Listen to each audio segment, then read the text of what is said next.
नमस्कार शेतकरी बांधव, मी अल्वेरन organic farmer development officer Nitin Wasekar. तर आज आपण खंडाळा येथे एका झेंडूच्या प्लॉटवरती उभे आहोत। तर या प्लॉटसाठी आपण आधुनिक जर्मन तंत्रज्ञान इथं वापरलेलं गेलेलं आहे या प्लॉटसाठी। तसंच इथं डाळिंबाच्या प्लॉटसाठी पण या शेतकरी दादांनी वापरलेलं आहे। तर ह्या वर्षी पहिल्यांदाच या झेंडू पिकासाठी या दादांनी आपली जर्मन टेक्नॉलॉजी वापरलेली आहे। तर या सदरील प्लॉटला कशा पद्धतीने रिझल्ट येत आहे, कशा पद्धतीने उत्पादनात वाढ होईल आणि कशा पद्धतीने पिकामध्ये ग्रोथ होत आहे, तर याचा आज संपूर्ण आपण माहिती जाणून घ्यावी।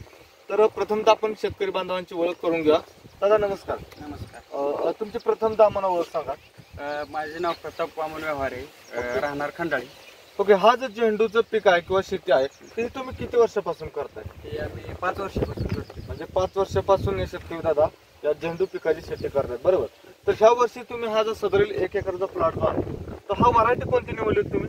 ह्यासाठी या वर्षी आंबर निवडली। आंबर व्हरायटी ही निवडली होती कारण उत्पादनामध्ये ही व्हरायटी चांगली आहे बऱ्याच शेतकऱ्यांच्या म्हणण्यानुसार। तर या प्लॉटची ज्यावेळेस लागण केली होती त्यावेळेस पावसाचा काळ म्हणजे नुकताच आपल्याकडे पाऊस पण भरपूर झाला होता।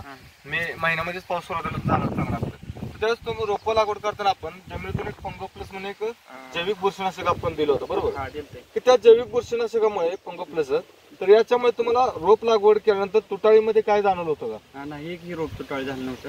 म्हणजे एकही तुटाळ रोप झालं नव्हतं आणि वाढ सुद्धा चांगली होती, बरोबर? तर त्याच्यानंतर आपण किपॉन हे जर्मन तंत्रज्ञान आपण शेतकऱ्यांना सोडण्यासाठी ट्रिप वगैरे दिलं होतं। तर याचा तुम्हाला बदल काय दिसून आला मातीमध्ये? पहिल्यांदा त्यात मुळी फास्ट ग्रोथ घेतल्यामुळे ना, हा, आणि रान भुसभुशीत झालं। ओके, आणि नंतर वाढ व्हायला लागली। वाढ म्हणजे खूप वाढली, तर काळोखीचं पण प्रमाण राहिलं, म्हणजे काळोखीचं प्रमाण सुद्धा वाढलं। तर एकंदरीत आपण मुळी कशा पद्धतीने वाढत आहे किंवा वापसा कंडिशन कसं आहे तर ते आज आपण बघणार आहोत इथं। तर अशा पद्धतीने आपण पाहू शकतो वापसा कंडिशन। त्यानंतर मुळ्यांची प्रचंड संख्या पाहू शकतोय, म्हणजे कुठेही जावा पूर्ण तुम्हाला बेडमध्ये मुळी दिसेल। तर अशा पद्धतीनं या किपॉन या जर्मन तंत्रज्ञानाचं काम इथं केलं जातं। आणि फुटव्यामध्ये बघायला तर प्रचंड प्रमाणात असा फुटवा आहे, आपण पाहू शकताय। तर हा प्लॉट लावून दादा किती महिने झाले त्या प्लॉटला? हा प्लॉटला 2 महिने झाले। म्हणजे 2 महिने आज कंप्लीट झालेला आहे जवळपास, आणि आता पहिला तोडा तुमचा चालू होणार आहे।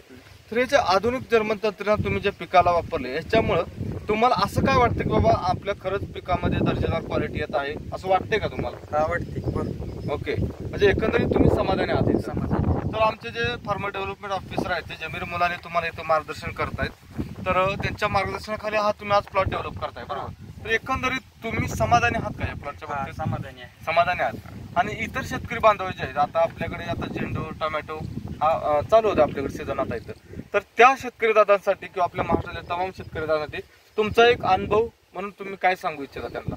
नाही, ह्याचा भरपूर फायदा आहे आणि कमी खर्चात जास्त उत्पन्न भेटतंय। म्हणजे कमी खर्चामध्ये जास्त उत्पादन मिळतंय। तर एकंदरीत तुम्ही या टेक्नॉलॉजीवरती पूर्णपणे समाधानी आहात, बरोबर? आपण जो तुमचा अभिप्राय तुम्ही आमच्या कंपनीला, आमच्या प्रतिनिधी दिला, आमच्या शेतकऱ्यांसाठी तुम्ही थोडा वेळ काढला, त्याबद्दल शेतकऱ्याच्या वतीनं आणि कंपनीच्या वतीनं आम्ही तुमचे आभार व्यक्त करतो। धन्यवाद।